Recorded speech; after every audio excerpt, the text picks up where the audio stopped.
Good morning. Welcome to the First Unitarian Universalist Church of Lynchburg. Can we get a little bit more, Mike? Thank you. We are glad you are here. Whoever you are, whatever your beliefs, whatever your age, and whomever you love, you are welcome here. As we work together for justice, compassion, and peace, we also acknowledge with humility that our buildings sit on Monacan land. My name is Steph Nikovich, and showing a distinct lack of judgment, somebody decided to make me church president.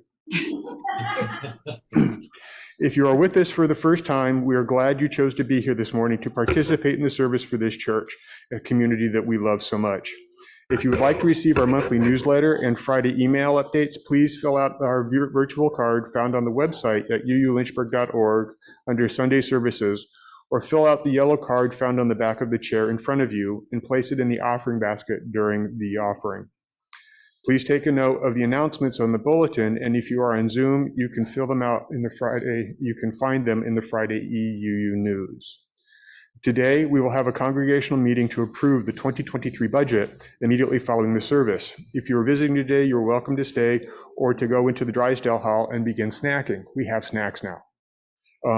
Also, after the congregational meeting, we could use a little help to help Bob Morris unload from his pickup truck. He's got a few things that need to be unloaded and put away, so we'd appreciate it if we could get some strong bodies for that. Also, we hope you will join us on Christmas Eve for our traditional candlelight service. We would love to have some more participants. If you would like to be a speaker in the service, please let Reverend Terry, to my right, know as soon as you can. I now invite us to release our worries about the world and our own lives as we enter into the service by taking some slow, calming breaths.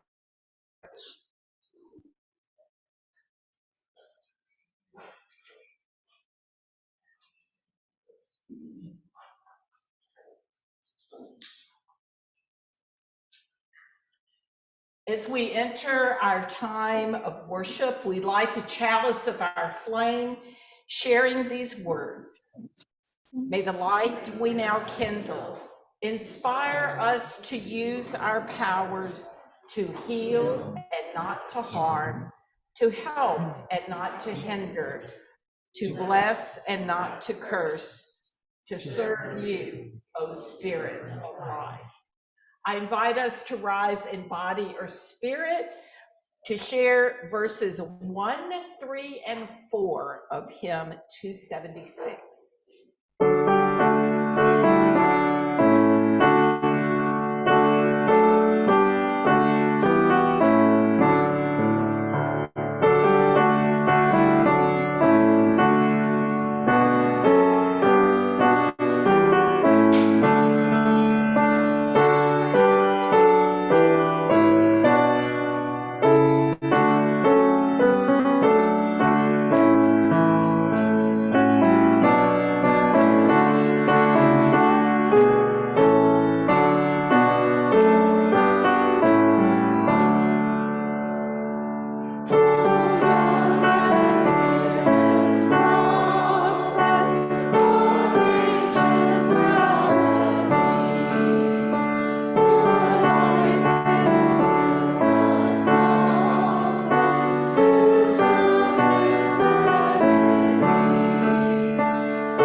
seated, and I'd like to invite those young at heart to come join Courtney and me.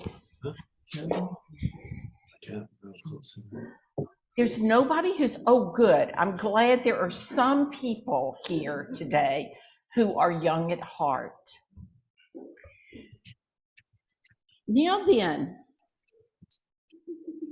are y'all doing a lot of interesting things right now that you usually don't do, like special seasonal things? Because what's happening in a couple of weeks? What holiday is it? Yes, Beth? Christmas. It is Christmas. And before we get to Christmas, there's Hanukkah, which people in the Jewish community practice, and the winter solstice. So after that, the days start getting longer and we're on the way to spring. My house. Who's going to come to your house? Santa's going to come. Well, I'm glad you brought that up, because you know what Christmas really is? It's a big birthday party.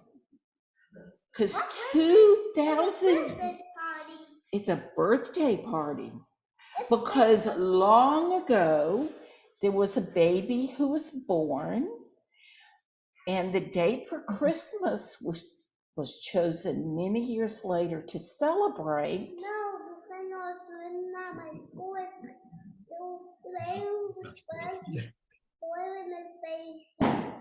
Yes. So, because this is a birthday party, we get gifts. That seems sort of funny, doesn't it? Because at your birthday parties, aren't you the ones getting all the birthday gifts? Yeah, the person who has the birthday gets the birthday. Exactly. And my birthday party is coming up. It is coming up because you were sick on your birthday, and I'm sure that was very upsetting. But, oh, good. So She handles it well. we don't, like, that birthday happened 2,000 years ago. That's like older than your grandparents and your great grandparents, and like lots of generations back.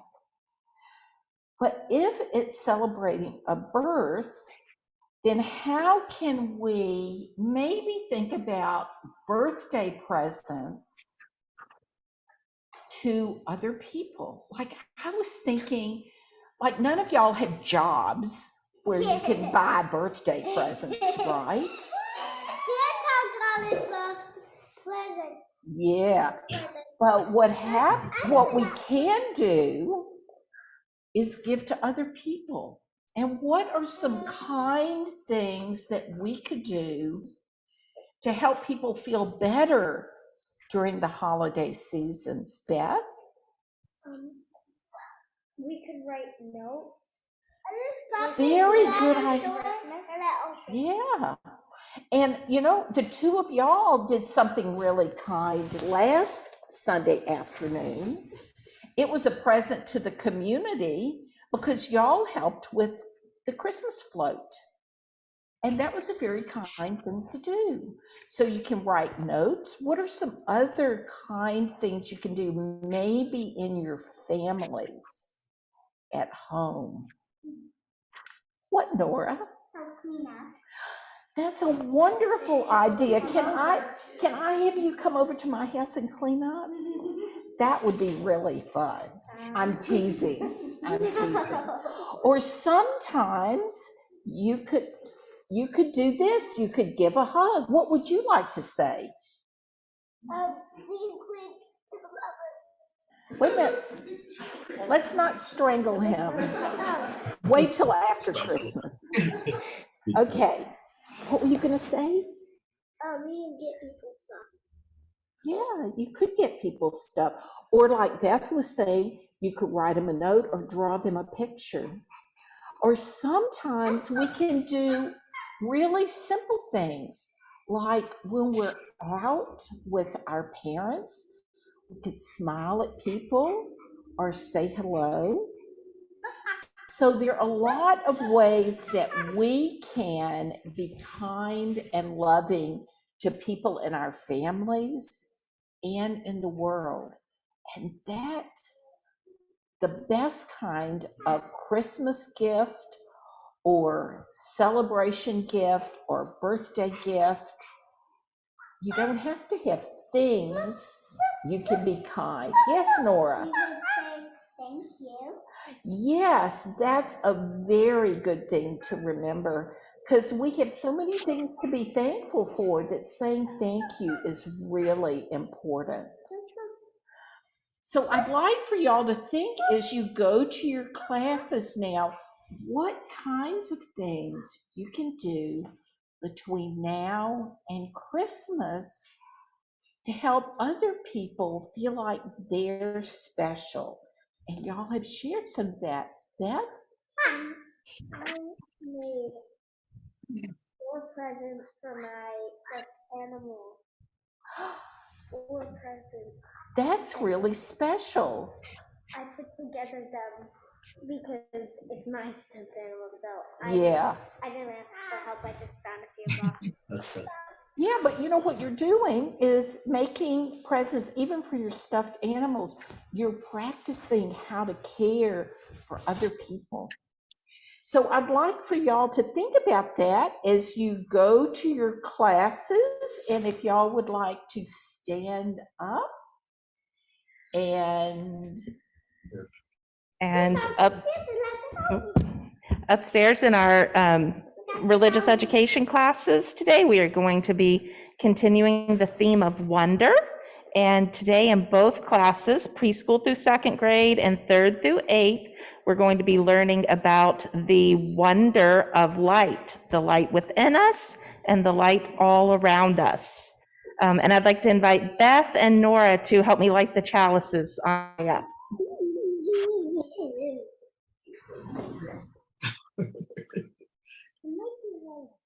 Beth has a tail.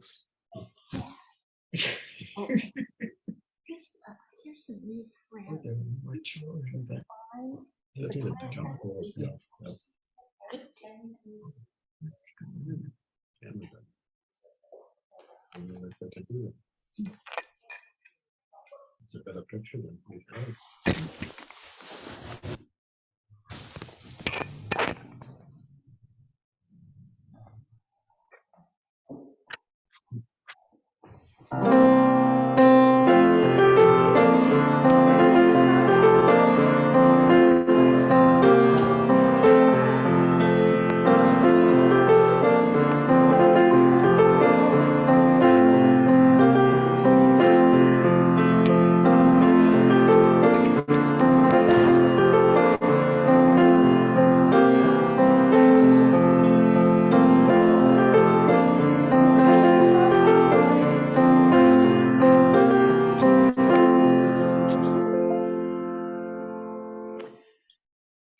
Gretchen Haley wrote this poem.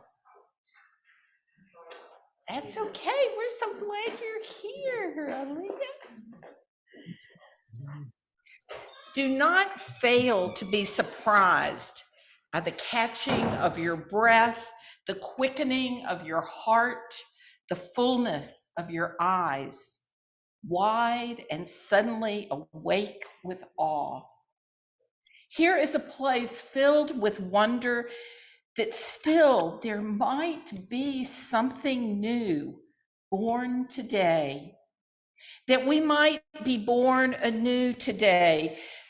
Do not fail to notice the changing, the life full and abundant already beginning by our coming together, already possible by the promises we make to give, to receive, to become more together, and to forgive again and again the falling short that is always already here.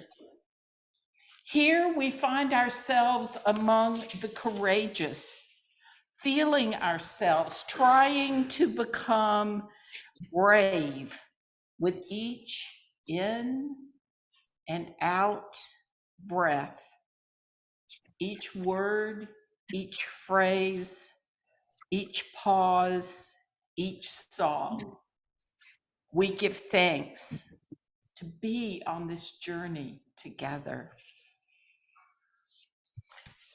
Today, I invite us to take an offering of our gifts for the work of this community, both within these walls and in the larger community.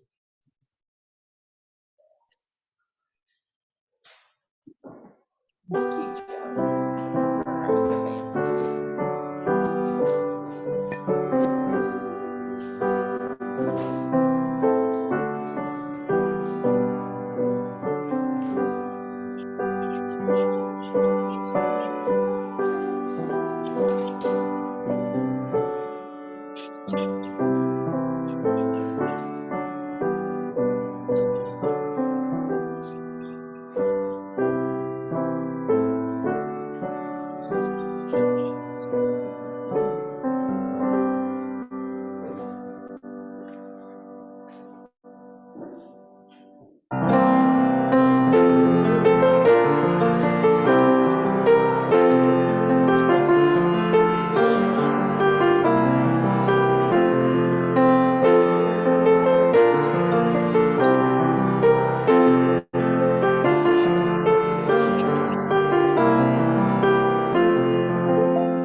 It is the tradition of our community to share together the joys and the love and justice and peace. We hold up today those who are suffering in mind, body, and spirit, that they may find healing and wholeness. We give thanks for the special opportunities during these seasons of light to be with friends and family, to remind others that they are loved and to receive love from them. As we work together for peace and justice, may we use this season as a time to discern the work that is ours to do in the world, using our thoughts and words and actions to bring hope and healing to those who may have lost hope during this season. We give thanks for the blessing of community that holds us and sustains us through the breadth and depth of our lives. Amen. Blessed be.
you.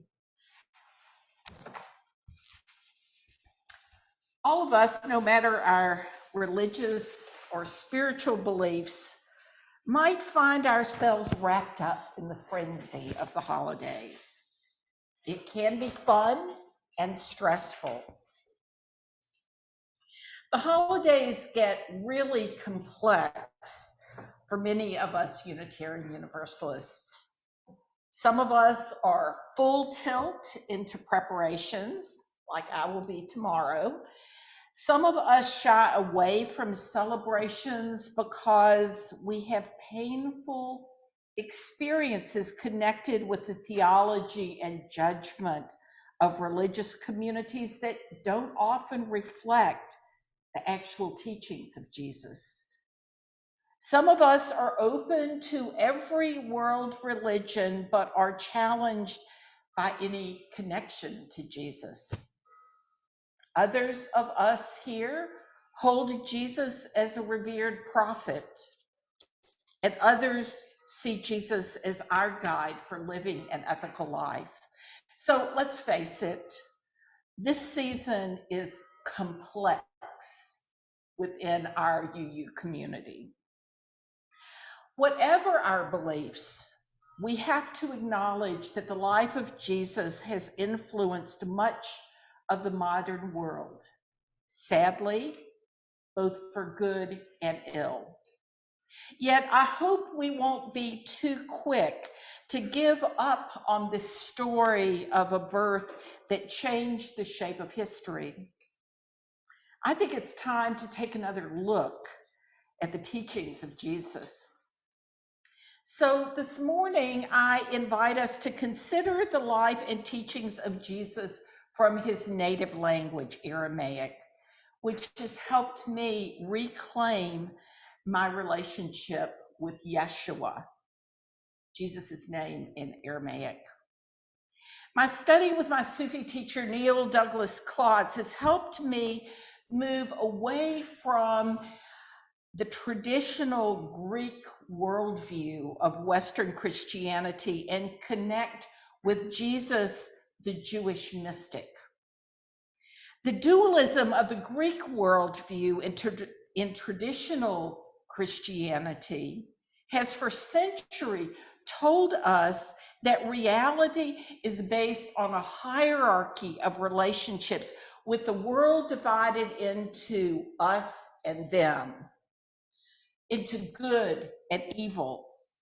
It's a worldview in which the divine, the sacred, God is separate out there, and we humans here are disconnected. However, this is not the worldview in which Jesus lived and taught.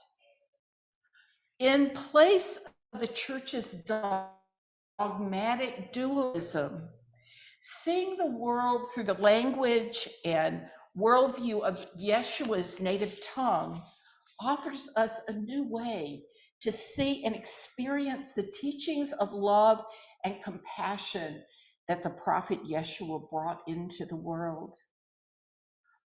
I was drawn to the Aramaic worldview in part because its foundation in some ways is very similar to our Unitarian Universalist understanding of the interdependent web of existence. People living in Jesus's day, and indeed Aramaic-speaking Christians today, understand that the sacred, God, if you use that word, is all around us. We live and breathe and move in a sacred reality, a sacred unity of all that is. If we are among those who feel comfortable using the word God, we might say that God is in and among all things and all beings, including every one of us. It's a profound concept to believe that we really do live and move and breathe in a sacred reality. In this month, when we explore the theme of wonder, to see that everything is holy truly is wondrous. How might that belief change how we live in the world, and more importantly, how we think about ourselves? What if we did feel surrounded by love and compassion rather than fear and judgment? What if a loving unity were surrounding us and within us? If all is sacred, then it's understandable that Jesus would and could come into the world in humble surroundings. A child born in a barn to a poor Middle Eastern couple who would soon become migrants, fearing for the life of their baby. That baby who understood the meaning of love. If we could hold that belief in our hearts, then the message we learn from this humble setting is that if love can be born in the heart of one who was among the disenfranchised, then why would we ever think that we are not also loved and blessed? And how tragic that over the centuries, Christianity often jumped from the Christmas story to a theology based on judgment. What would be more in keeping with the teachings of Yeshua is a theology of love, compassion, justice, and unity that weaves all creation into that sacred unity. When we look at what is written in the New Testament, without the layers of dogma that have built up for close to 2,000 years, we see that Jesus opened his life and heart to all those who came to him. No one was turned away. What made him angry was those who made money off and manipulated those who were seeking to understand how to live in harmony with the sacred. Look at who Jesus chose as his disciples: the disenfranchised, the common folk, including women. They were worthy of his friendship and love, as are we. Jesus wasn't a Christian. He was a Jewish wisdom teacher, an enlightened being who brought a message of love that helped people understand how to find their true path in life and to understand that we are all worthy of love. His message helped people learn how to connect their life experiences into their inner lives. Yeshua, teaching in Aramaic, talked to his followers not in a building, but in the midst of nature, telling stories and parables that people around him would understand. Stories about seeds falling on good earth and among briars, stories about caring for those who were different from us, like the Good Samaritan. Stories that offered wisdom about what is true in the human heart. The core of Yeshua's teachings were all about learning how to connect with the sacred. In traditional theology, the focus on Jesus is as the only way. Yet discoveries in the last decades have led many Christian theologians to take a broader, a more Aramaic view, if you will, of what Jesus meant by the I am sayings. Looking at the linguistic structure of Aramaic, it's clear Jesus is not focusing on himself as the only way. Rather, he is acknowledging that he was the clearest reflection of love in his time. His mission was to help people remember and connect with the sacred, to understand that they could do all that he had done if they connect in a deep and profound way with the sacred.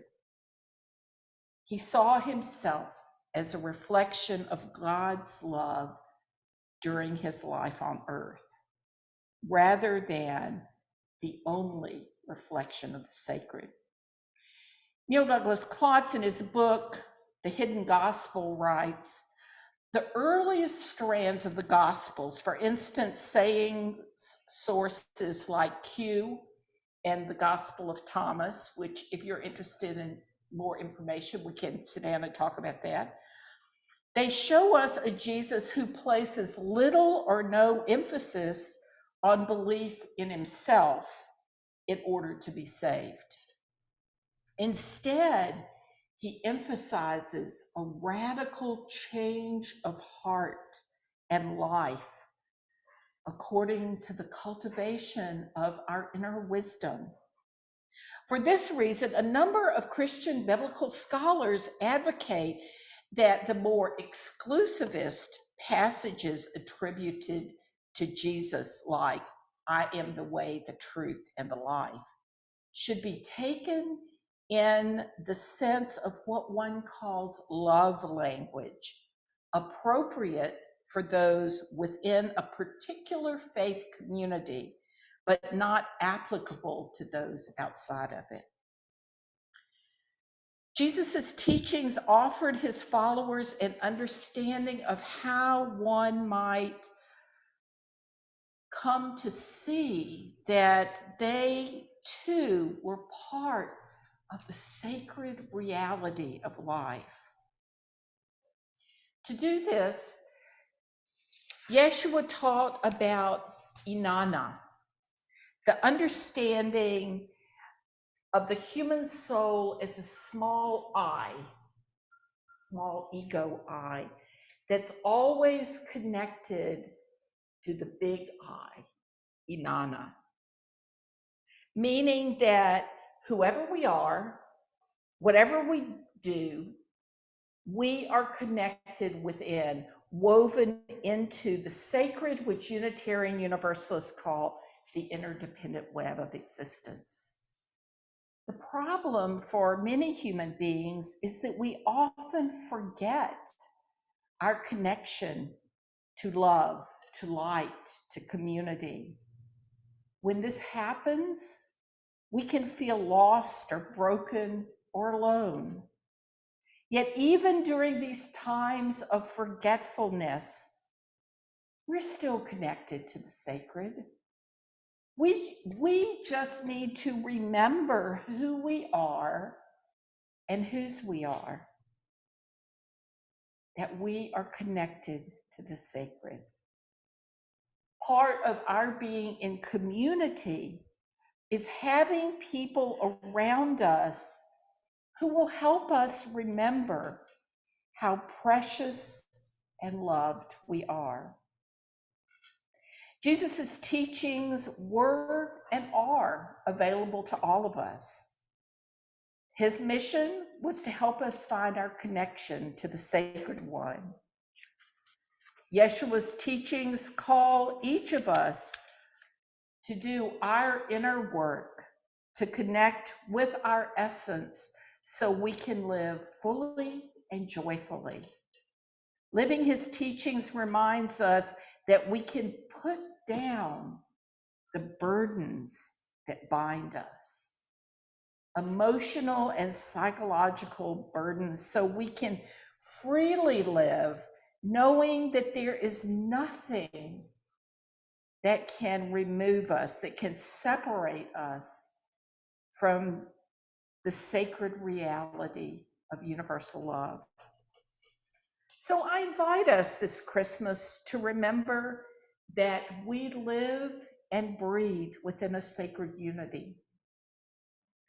Though we probably won't have angels singing around us or wise men journeying from afar, we too are beloved and miraculous. Knowing and trusting this, we come to realize that the light we carry within us can be of service and help to others. The celebration of the birth of Jesus is a reminder that each of us carries the light of the world within. It's time for us to shine our light in the places of our larger community and the world where there is suffering, so that healing, hope, justice, and love may return to live among all people. This is the meaning of Christmas, and this is the message that Yeshua brought to the world. Aware of our calling to live love in the world, I invite us now to share a responsive reading. I will offer a line, and then we will all say together, "We are the light of the world. We are the light of the world." And I encourage you to say it like you believe that you do indeed hold the light of the world within you. Some people say that Jesus is the light of the world. We all can be the light of the world if we seek to act in ways that enlarge the realms of love and justice. When we share one another's pain or offer a comforting ear to a friend in need, we are the light of the world. When we give bread to the hungry or support ways to help of the world, when we fight temptations to wrongdoing within ourselves and treat our neighbors with respect, we are the light of the world. Differences with understanding and solve conflict with peaceful means, we are the light of the world. When we look for the good in other people and in ourselves, we are the light of the world. When we do not stay quiet in the face of prejudice, but speak our minds firmly and gently, we are the light of the world. When we fight despair within ourselves and side with hope, we are the light of the world. When we use our powers justly and in the service of love for humanity, we are the light of the world. We are indeed the light of the world. Blessed be. I invite us to rise in body or spirit to share hymn number 2.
we extinguish our chalice sharing these words.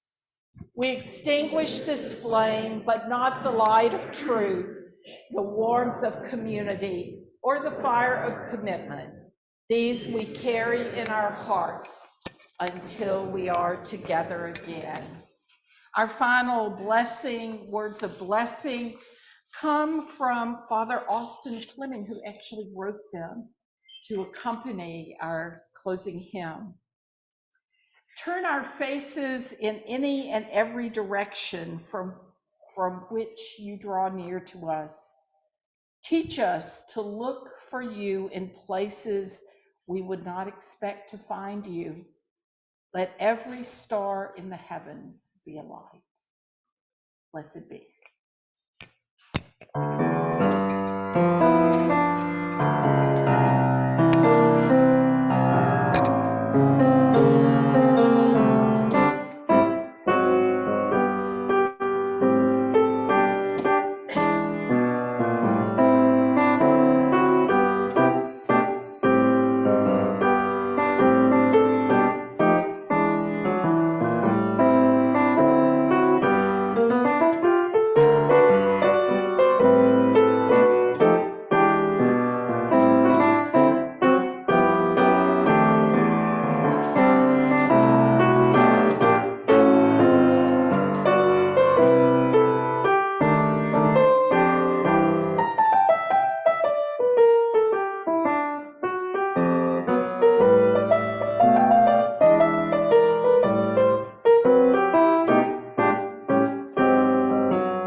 Now then, my friends,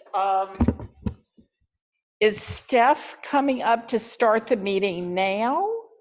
And, oh, okay, the UU priorities, coffee first. I also want to say that some of the things I shared today are relatively controversial. So if you'd like to talk about them some more, I'm happy to. Are you going to start? Okay, see? Basically, because once we let him go, we'll never go back.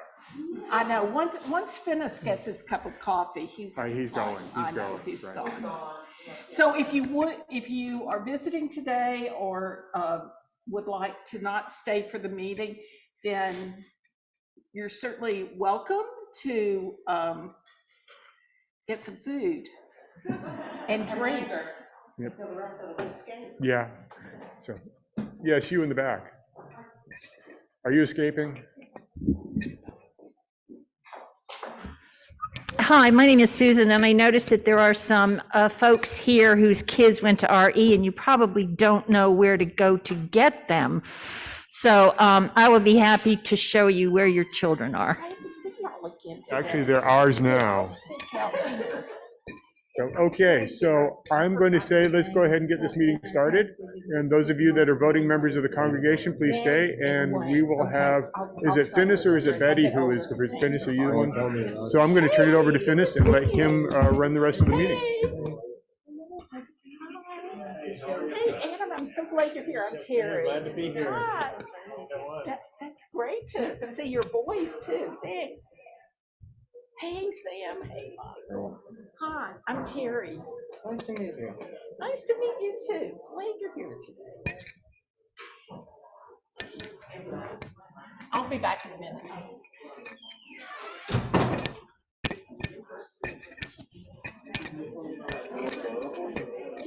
Hey, Sam, how heavy is that art? I want to put it like up in the chancel area next Sunday. Because it's so gorgeous. Oh, good. And then we can use it for Christmas Eve too. That's so great. Thank you so much.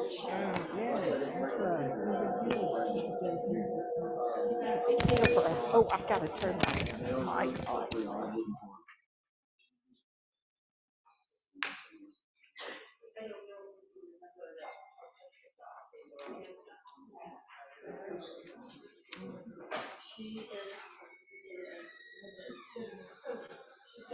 For those of you on Zoom, do you have your copy of the budget?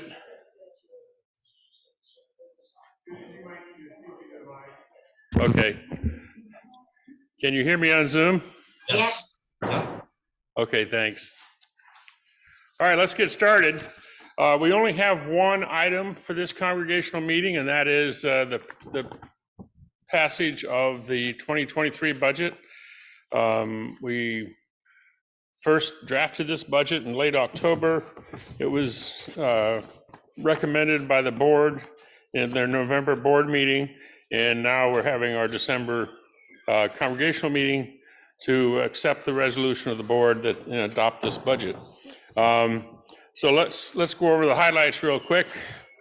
As we talked in October,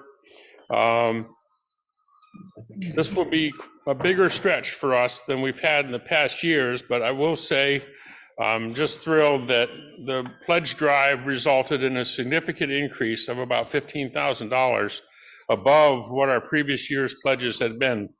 So that allowed us to stretch and do this. So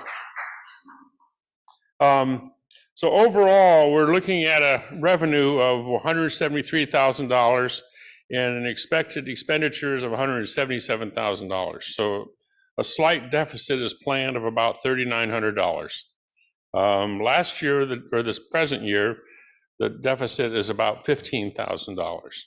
So it'll be a lot lower, but it's still not in the right side, not in black yet. So, but anyway, we'll see how we do with fundraising. We hope we can bring this pretty close to balanced. Where did the major increases go? Well, let's just see. Have you all looked at the budget? Okay. So do you have any questions? No questions. Any questions online? Rick? No questions. All right. So let's just go ahead and vote since there seem to be no questions. All those, I'm sorry? All right. Steph has moved that we vote, so let's go to it. I second. All those in favor, raise your hand to say aye. I. Yep. All opposed? None opposed. The resolution is passed. Thank you very much. The meeting is concluded. Now I can have my coffee.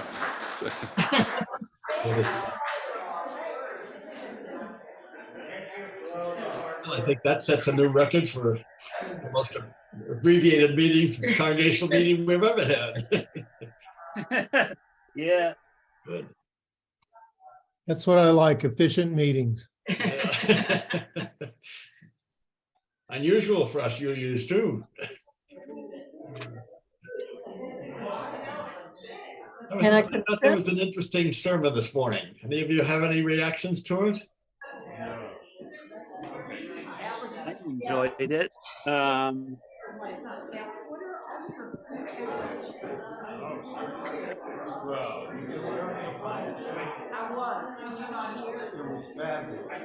How we can turn off the sound to the. There we go. I had to find the right button. Okay, thanks, David. But yeah, I liked it. I thought it was a good one. It kind of reminds me of something that I read in one of William Paul Young's books. He's the guy that wrote The Shack, but it was from a different book. Of that, he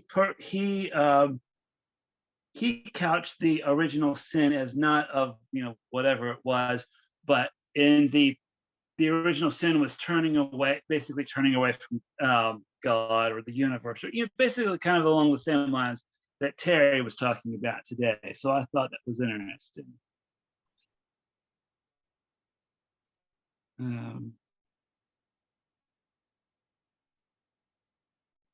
It made me feel a little bit guilty about not taking my light out into the community as much as we would like. And I'm assuming that at some point we'll feel more comfortable doing that.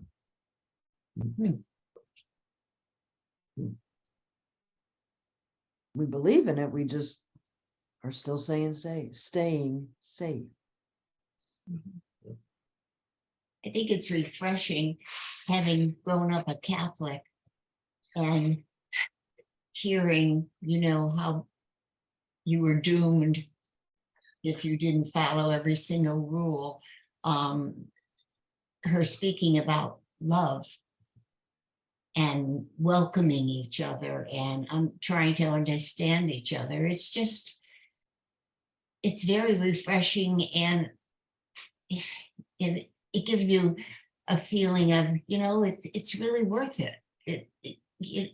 Everything isn't bad. It seems like it is, but if you can just get past some of it and think of all the positives that we have, there's hope. I have friends that I love that are Catholic, and I just don't understand what it gives them. Yeah. Well, the words you just mentioned, you never heard those words in the Catholic Church when you were growing up. Oh, no. None of love wasn't a piece of it. No. I don't know. Well, really, did we? I grew up in the Episcopal Church more than anything. I didn't grow up in it very well, but I never heard the word love in the Episcopal Church back then. I grew up in an Episcopal church as well, but my mother early on took us to different churches to experiment, and Unitarian was one of them. So Yeah. I was sort of happy growing up in the Congregational Church because my best friend when I was a youngster was his father was the minister at the big Congregational Church. But my mother, who was a C&E Episcopalian, insisted that I become an Episcopalian when I got to the age of 13, I think, and I had not much choice. But I never did very well in the Episcopal Church. Interestingly, both our boys were raised in the Unitarian Church. One recently moved to Winchester and has discovered the Unitarian Church there. The other one became an Episcopalian. Interesting. His wife, Because his wife wife's an is- Episcopalian, and That often happens. and when he told us he was becoming Episcopalian, I guess he expected us to react badly. And we said, "Dad, that's why we raised you, to make your own decision." And then, but then later in the evening, I said, "But do you really believe all that stuff?" And he went, "Enough." Yeah. I think Whatever works for people. growing up, you were what you were. If your family said you were Catholic, you didn't have a choice. You just went to the Catholic Church, period. And you were expected to do that. Now kids can do whatever they choose to do, which is far more healthy. If religion doesn't mean anything to them, why force it?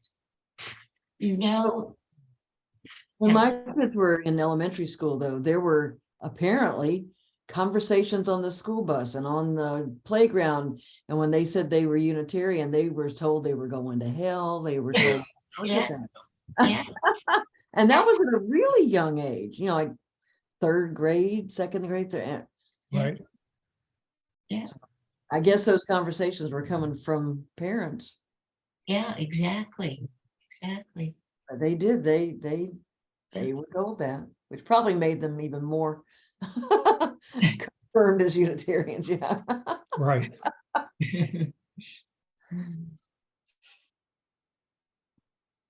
Until the wife kicked in. Happy wife, happy life, you know. Yeah. Yeah. Just on another note,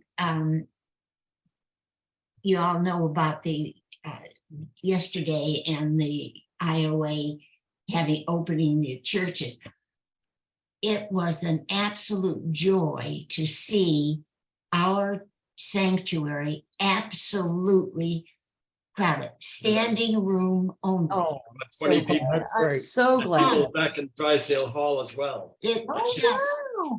it That's wonderful. was just amazing. We had people stationed everywhere because no one really knew how to get in, you know? Right, right. I came from the United Methodist Church down the street, a solid stream of them. Yeah. And it was.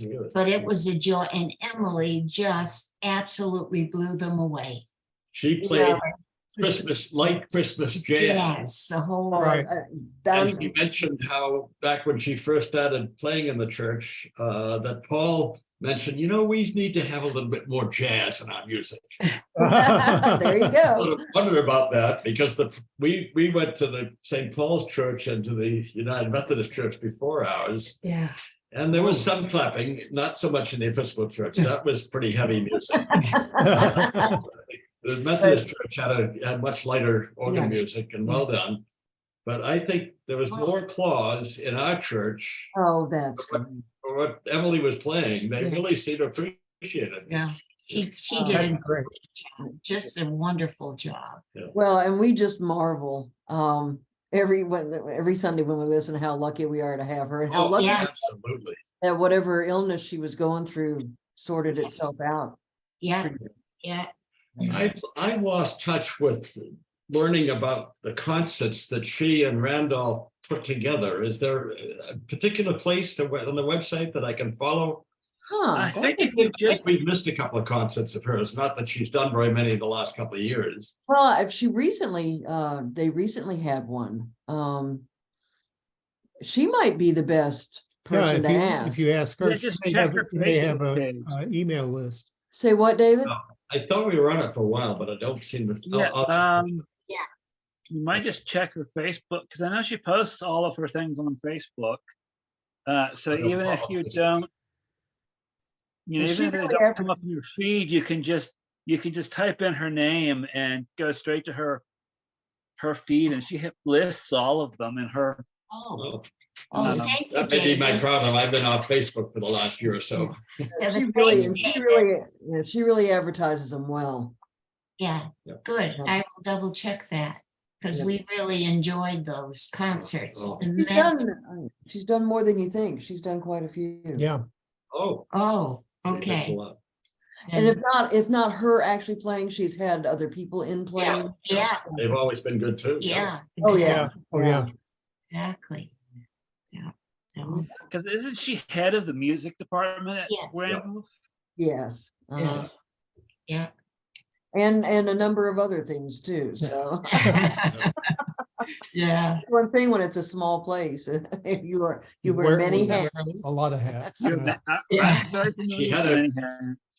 Her two children were with her yesterday and they sat up front. Oh, really? Turns out that her daughter is learning to play the piano and her son is learning to play the violin, but he wants to learn to play the piano too.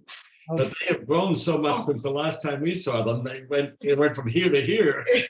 You know, her husband is a really great percussionist and has the marimbas and xylophones and kettle drums and stuff. So that's a whole nother, although my greatest fear was that one of our children who are musicians would want to be a drummer.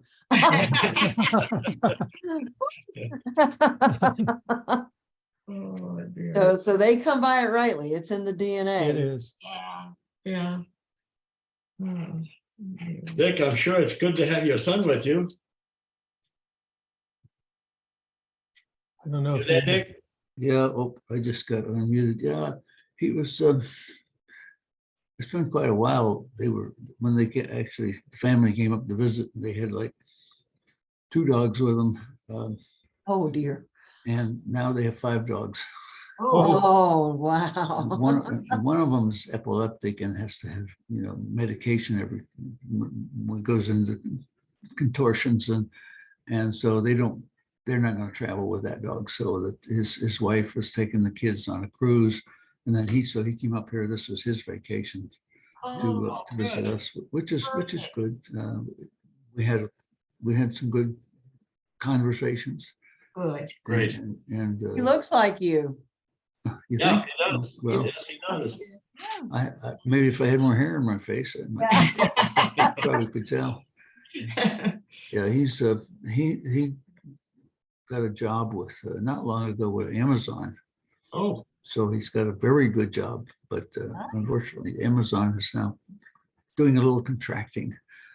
But the kind of stuff he works on, data manipulation and data visualization and things like that, is pretty central to their operation. So I think will never have to worry about the job. And hopefully he'll be able to retire there. For the fact that he even knows what those words mean. Yeah, I try to get him to explain his job to me, and after he gets done, I say, "Oh, okay, yeah." Yeah, and I'm an engineer. And Our boys, I try to get Corey to explain decarbonization and things, and I'm almost there. And Richard, we've given up on with internet security things. So just know that they're happily and gainfully employed. That's the important part. Yeah. Yeah, the only thing I can see that would be a danger to jobs like that are artificial intelligence. Artificial intelligence might be able to take over and do all the data manipulation that people are doing now. It's just amazing, some of the capabilities they have. I don't know if you've seen the artificial intelligence generated art. Somebody's been posting that on some of that on Facebook. It's amazing art. You'd say, well, whose style is that? It's just doesn't look like any particular person's style, but some of it's just kind of amazing. So that's going to be a part of our lives. A bigger They part. have to have humans to turn the artificial intelligence on. Yeah, they're going to have to decide on how much authority they're going to give to the artificial intelligence. What are they going to really allow it to do? And it's going to have to be restricted. I read an article about the things that could go wrong if you give the artificial intelligence too much authority over people's lives and whatnot. Artificial intelligence could be making some kind of an assumption that you would never think about, and it could cause some serious problems for humanity. So another thing to think about. You always think back to 2001. The Space Odyssey. Odyssey. I can't do. Yeah. Yeah. Sorry, Dave, Yep. I can't do that. I can't do that, Dave. the biggest question about AI is how can it be controlled? How can it be regulated? That's still an unknown question, I think. People write the software that do it. The problem is that now they have sort of tried to simulate the human brain and some of the functions that it does, and they don't totally understand sometimes how it's working, that's dangerous. But ultimately, we can pull the power plug if we have to. I was going to say, ultimately, we control the machine that, For now. yeah. For now. Yeah. Right. For now. Yeah. No.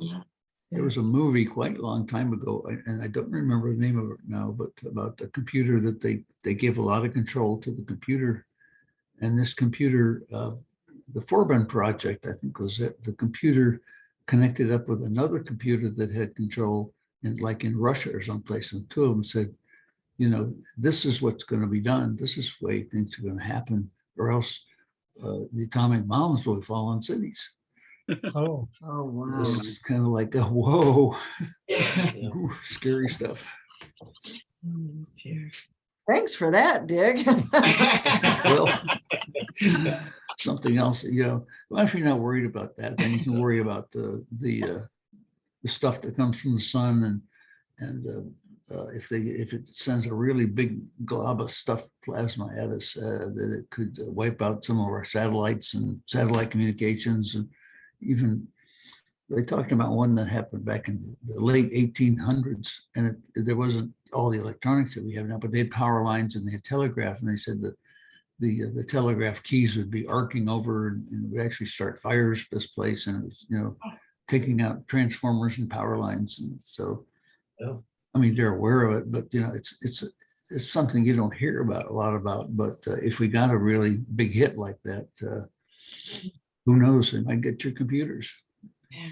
Might shut us down for a while. Well, if you want something to worry about, there's always things. On a cheerier note, our son Corey is going to come down and hang with us for a week or so next week, which is always a delight. Oh, good. So hopefully get him to the Christmas Eve service. Yeah.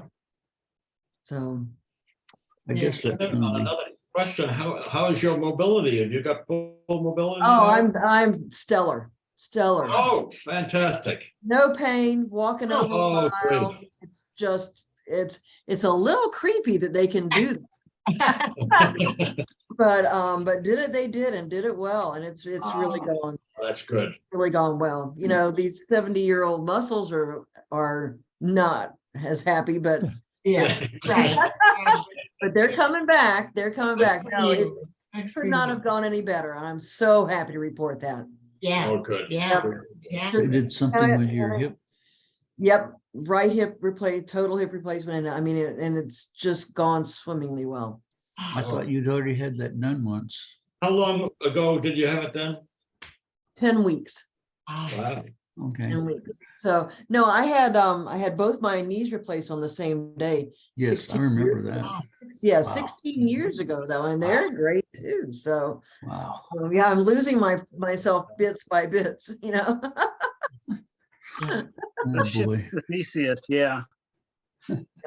So, but thanks for asking, because it's really a very happy thing. good, Good, good. good, good. They say It's it's, not like childbirth now. I've almost forgotten the year and a half of pain. they say the hip replacement's a lot easier to recover from than a knee replacement. You're probably Oh, can yeah. witness that. I'm still having some problems with my right hip replacement, but I'm Yep. still going to the boxing class at the Y. Mhm. So we're getting around. Yep, Good. Good. working with some doctors at UVA to see if we can get some answers. So fingers crossed. Yeah. We will have the next chapter of our lives lays just ahead. Oh, dear. I wish I would have got the replacements while I still could. I should have. I'm very limited now to what I can do. And thank goodness my wife is here to help me Yeah. with some things I need help with. So Well, you know, I've known people into their 80s that have lots of total hip replacements and things like that, but I know everybody's different. yeah, well, I have a heart issue, so Yeah. I'm not sure if I'd be qualified at this point, or if I want to do it at this point in my life. I tell you, really and truly, within 4 weeks, I was back at the pool working out and walking. Oh, A quarter of a mile. good for you. Great, Wow. in 4 Yeah. weeks, I know. great. And you know, because it's instantly, the hip has no pain instantly. Like I say, the muscles and things take a little bit longer, but Yeah, right. honest to goodness, it's a little bit miraculous. It is. I was Just got thinking- another note yesterday, when we were at church, Ruth Ball came. Oh, wow. Someone, I don't know, it was a gentleman, and I don't know whether he was involved with Westminster. Sarah was not with her, Oh, wow. and I never got to, I gave Ruth a hug, but I never got over to the gentleman. But anyway, unfortunately, they got the time wrong, so they Oh. weren't there for Emily's concert. They got there Oh. just about the Just about. last person left. Yeah, yeah, Oh, boy. it was too bad, but she looked terrific. Yeah. Oh, good. She did. She had her walker. She had a lovely outfit on. Yeah, I mean, yeah. she looked great. Oh, Good. that's so good Wow. to hear. It That was, is, I thought, It's oh my amazing. gosh, we hadn't seen her in such a long time. oh, that's so good to hear. Yeah. That- See, now we can go on some good news. she'll be 94, I think, Oh, my goodness. next year, 94 or 95. I've got it written down somewhere, but at least 94 or 5, I think. Well, you know, I was just reading that Rita Moreno is 91. Yeah. Definitely like the new 81 at least. Well, that's good. Bob and I have something to look forward Here we to. go. Well, I just turned 70 and someone said, well, 70 is the new 35. And I was like, no, 70 is the new 60 maybe, but not. I don't want to go back to 35. Yeah, I'll be 84, so I'm getting on up there. There you go. But my You dad, just mentioned 91. Hopefully that's 4 years away from me. Hopefully I'm still. Still dancing and singing. Yeah. Yeah, exactly. Hard to believe that. Yeah. Oh, man. Man, oh, man. so what was, I'm just gonna leave for a minute. So good to see you all And chat with you all. and chat with you. Take care. Hope to see you Stay on. well.